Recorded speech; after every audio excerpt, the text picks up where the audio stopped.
पिछली कड़ी में हमने चर्चा की थी कि किस प्रकार अकबर ने चित्तौड़ पर आरोप लगाया कि उसने अकबर के शत्रु बाज बहादुर को शरण देकर शाही मंशा के विरुद्ध कार्य किया है और अकबर एक सेना लेकर चित्तौड़ को दंडित करने के लिए चल पड़ा। 20 अक्टूबर 1567 को अकबर ने चित्तौड़ से 10 मील उत्तर पूर्व में अपनी छावनी डाली। उस समय चित्तौड़ की राजनीतिक एवं सामरिक शक्ति अत्यंत विपन्न अवस्था में थी। फिर भी महाराणा उदय सिंह ने अकबर का सामना करने का निश्चय किया। सुप्रसिद्ध इतिहासकार गौरीशंकर हीराचंद ओझा ने लिखा है कि कुंवर शक्ति सिंह ने अकबर के धौलपुर शिविर से लौटकर महाराणा उदय सिंह को सूचित किया कि अकबर चित्तौड़ पर आक्रमण करने आ रहा है। इस पर समस्त सरदार बुलाए गए। महाराणा की सेवा के लिए आने वाले प्रमुख मेवाड़ी सरदारों की सूची हम पिछली कड़ी में दे चुके हैं। मेवाड़ी सरदारों ने महाराणा उदय सिंह को सलाह दी कि दिल्ली, आगरा, गुजरात एवं मालवा से लड़ते लड़ते मेवाड़ कमजोर हो चुका है, इसलिए महाराणा को अपने परिवार सहित घने पहाड़ों में चले जाना चाहिए। इस पर महाराणा उदय सिंह मेड़ता के शासक जयमल राठौड़ और उसके बहनोई सिसोदिया पत्ता को चित्तौड़ दुर्ग की सुरक्षा का भार सौंपकर रावत, नेतसी आदि कुछ सरदारों सहित मेवाड़ के पहाड़ों में चला गया। ओझा जी ने लिखा है कि जयमल के नेतृत्व में 8000 हिंदू सैनिक चित्तौड़ दुर्ग की रक्षा के लिए मरने मारने को तैयार हो गए। अबुल फजल ने हिंदू सैनिकों की संख्या 5000 लिखी है।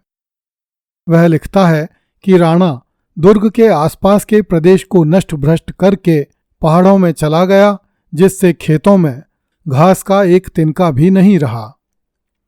अक्टूबर 1567 में अकबर ने चित्तौड़ दुर्ग के निकट पड़ाव डाला। अपने सेनापति बख्शीश खां को अकबर ने घेरा डालने का काम सौंपा। चित्तौड़ दुर्ग इतना विशाल था कि मुगल सेना को उसे हर ओर से घेरने में 1 महीने का समय लग गया। जब यह घेरा डालने की कार्यवाही चल रही थी, तब अकबर ने आसफ खां को रामपुर के किले पर भेजा। यह दुर्ग मेवाड़ राज्य में ही स्थित था।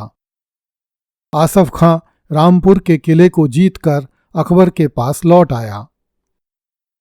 अकबर को ज्ञात हुआ कि महाराणा उदय सिंह चित्तौड़ दुर्ग में नहीं है। वह या तो कुंभलमेर की तरफ गया है या फिर उदयपुर की तरफ गया है। इस पर अकबर ने एक सेना दोनों स्थानों के लिए रवाना की। हुसैन कुली खां को उदयपुर की तरफ भेजा गया था।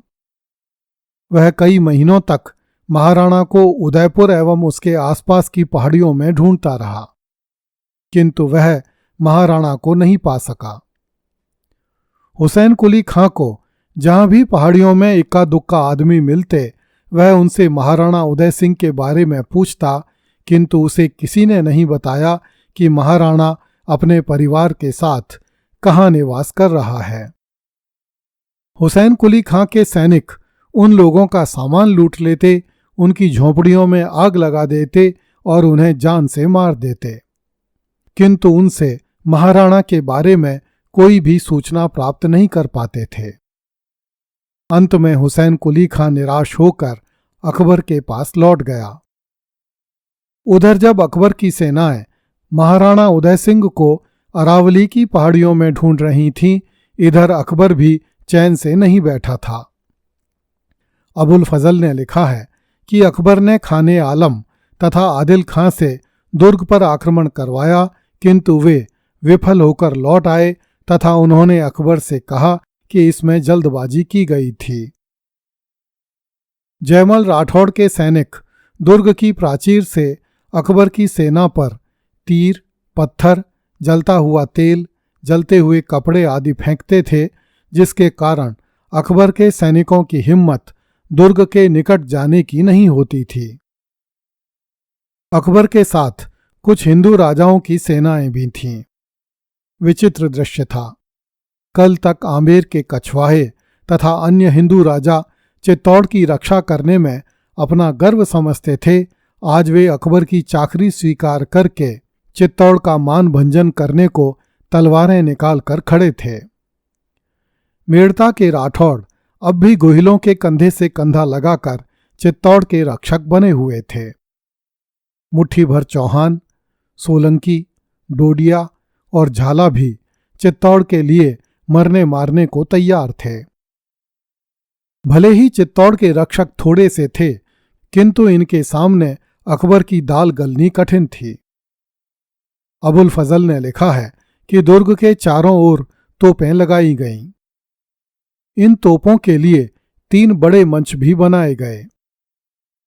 तोपों का एक मंच लाखोटा दरवाजे के सामने था, जिसे लाखोटा बारी भी कहा जाता था। यह मोर्चा स्वयं अकबर के अधीन था। हसन खां चगताई, राय पत्तरदास, काजी अली बगदादी, इख्तियार खां फौजदार और काबिर खां को इसी मंच पर तैनात किया गया। उधर किलेदार जयमल राठौड़ भी अकबर की समस्त गतिविधियों पर दृष्टि रख रहा था। जब उसे ज्ञात हुआ कि अकबर ने लाखोटा बारी पर मोर्चा जमाया है, तो जयमल ने भी किले के भीतर लाखोटा बारी पर अपना मोर्चा जमाया। दुर्ग के बाहर दूसरा मोर्चा पूर्व की तरफ सूरजपोल के सामने राजा टोडरमल ने जमाया। इस मोर्चे पर शुजात खां, मीर बर्रू बहर तथा कासिम खां को तोपखाने के साथ तैनात किया गया। इस मंच को बरसात से बचाने के लिए एक ढका हुआ मार्ग बनाया गया, जिसकी लंबाई 1 बाण की मार तक थी। इस मोर्चे के सामने किले के भीतर रावत साईंदास चूंडावत को नियुक्त किया गया। तीसरे मोर्चे पर, जो किले के दक्षिण की तरफ चित्तौड़ी बुर्ज के सामने था, ख्वाजा अब्दुल मजीद आसफ खां आदि कई अमीरों को नियुक्त किया गया। इस मोर्चे के सामने किले के भीतर बल्लू सोलंकी को नियुक्त किया गया। इस मोर्चे के लिए एक भारी तोप ढाली गई, जो आधा मन का गोला फेंक सकती थी। एक दिन दुर्ग के सरदारों ने रावत साहिब खान चौहान और डोडिया के ठाकुर सांडा को अकबर के पास भेजकर कहलवाया कि हम वार्षिक कर दिया करेंगे और आपकी अधीनता स्वीकार करते हैं। अनेक मुगल अमीरों ने अकबर से कहा कि वह यह संधि स्वीकार कर ले, किंतु अकबर को इसमें मेवाड़ी सरदारों की कोई चाल दिखाई दी। अकबर समझ गया कि मेवाड़ी सामंतों के इस प्रस्ताव में महाराणा की कोई सहमति नहीं है। यह तो मेवाड़ी सरदारों ने अकबर को चित्तौड़ से दूर भेजने के लिए कोई चाल चली है। इसलिए अकबर ने कहा कि यदि राणा स्वयं उपस्थित होकर यह बात कहे तो मैं संधि करने को तैयार हूं। अकबर की इस शर्त के सामने आने के बाद राजपूतों ने संधि की बात बंद कर दी और पूरे उत्साह के साथ युद्ध करने के लिए तैयार हो गए। अगली कड़ी में देखिए, 50 कोस दूर तक सुनाई दिया चित्तौड़ दुर्ग की दीवार उड़ने का धमाका। कृपया इस चैनल को लाइक, सब्सक्राइब एवं शेयर करें। धन्यवाद।